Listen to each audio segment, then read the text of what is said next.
So winter's finally gone, but the damage is still there. Maybe it's just a spot alongside your driveway, or maybe it's your entire backyard because you were busy making a YouTube video on how to build a deck and decided to destroy your entire yard. It doesn't make a difference because today what we're going to be talking about is when it's the right time to sod, when is the right time to seed, but more importantly, when you don't want to use sod and you don't want to use seed. So without wasting any more time, let's get into it. You have an area to repair. Do you use sod or do you use seed? Well, the very first thing I want you to do is go out and look at the area and then look up. Do you have sun or do you have shade? That's one of the first considerations that you need to make when you're deciding if you want to use sod or you want to use seed. One of the things that I need to point out right away is that all sod across the United States of America is grown in full sun. And when you take that sod, which is used to baking heat, and you put it in the shade, it's not going to thrive, it's going to barely survive. So the first year, maybe even 2 years, that sod's going to look amazing, but it's slowly withering, it's slowly dying. It's not designed for the conditions that you've put it in. And so to overcome that, what you're going to do is you're going to take that sod and you're going to overseed it with a shade mixture. This allows the shade seed to come in full as the sod slowly withers and dies away, keeping your lawn looking as green as possible. As your lawn transitions from a full sun mixture to a shady mixture, it'll stay green without getting bare spots.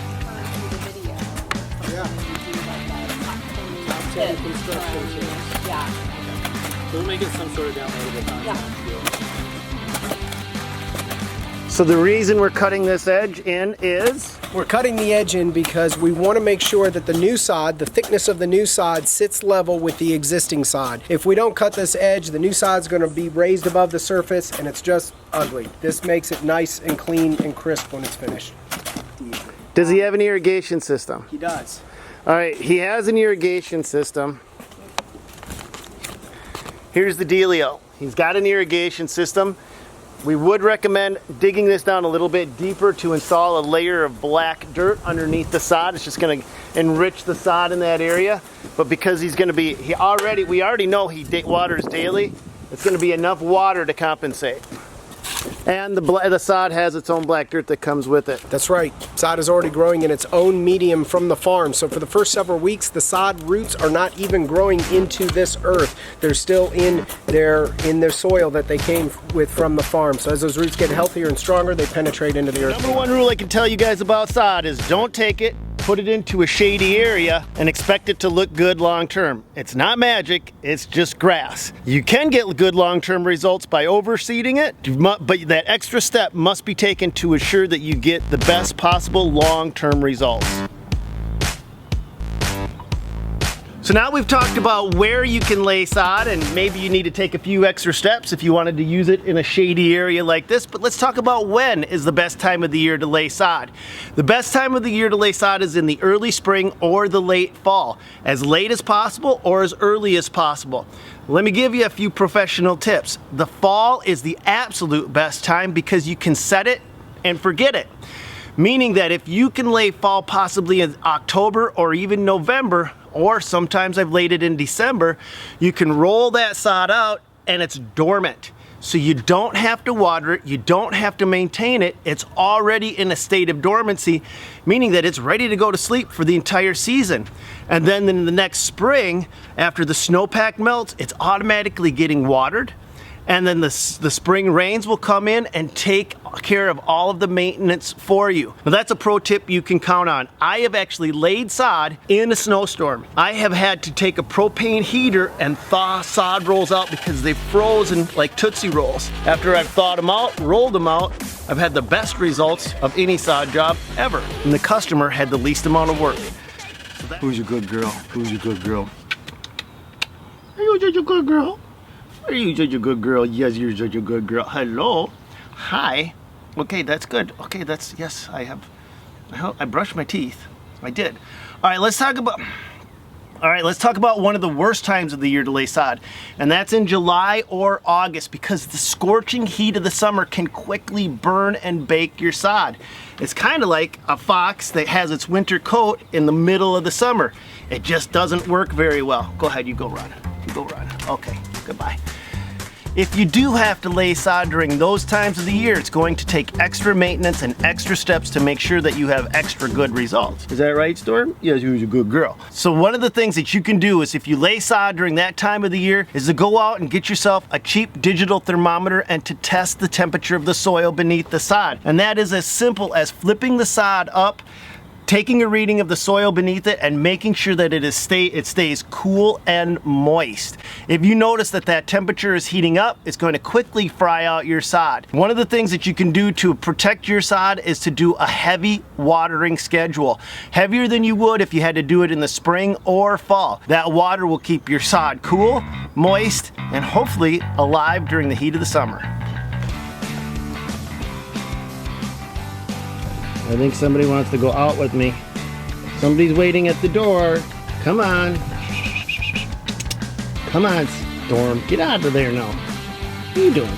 Come on. Now, just like with sod, the best time of the year to lay seed is in the spring or fall, but you have to be a little bit more careful. Ground temperature is actually more important for seed than it is for sod. The colder the ground temperature for sod, better you are.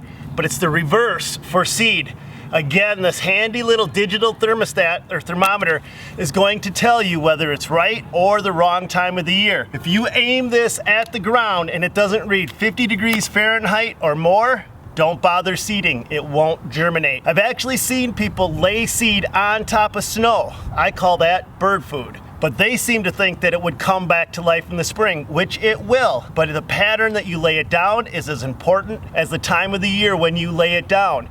And so you've got to make sure that you get a good pattern and it stays that way even during your watering cycle, even during your rainstorms. Because if the seed clumps up and bunches up, it will actually kill itself. Too dense of seeding is worse than too thin of seeding. You can always reseed over thin areas, but if you have dense seed, it will compete with each other and kill off the entire spot, leaving a brown area, putting you right back to square one.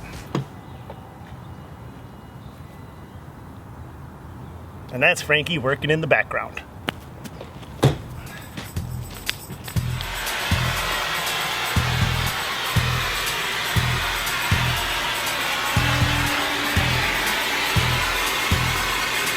We have just a few spots giving us problems.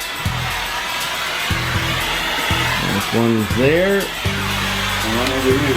And one over there. And it just keeps going back and forth. Because it's the only way to get them out.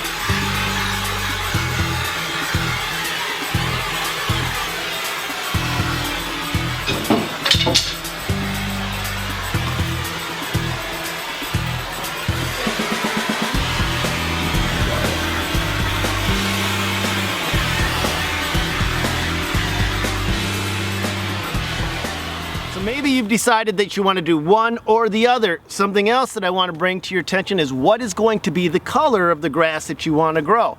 If you opt with sod, that's going to come with its own pattern or its own color, and that's typically a very dark, healthy, vibrant green. Your lawn may not have that same color to it, and that line of delineation will be noticeable. Now, it may not bother everybody, but does bother some people. The easiest and simplest way to get rid of that color line is to simply overseed both areas, blending the seed together, allowing for it to cross-germinate, cross-pollinate, cross-grow, cross-over. There, cross-over. That's a good one. Either way, at least your colors will eventually balance with each other instead of having one color and then another color, kind of like a checkerboard. So now you've decided you want seed, but you don't know which seed you want. It seems like there's a buffet of variety of seeds out there. Everything from a sunny mixture to a shade mixture, for hardy lawns, for high traffic areas, and everything in between. Well, the main things that you need to be concerned about is, do you have sun or do you have shade? Once you've determined that, you can then narrow down your selection to which type of grass you need for your certain location. But let's just say you don't live in a perfect world where it's all sun or it's all shade. Then you have to go for a third option. And don't worry, because that's where this comes in. This is called the Landscaper's Mix.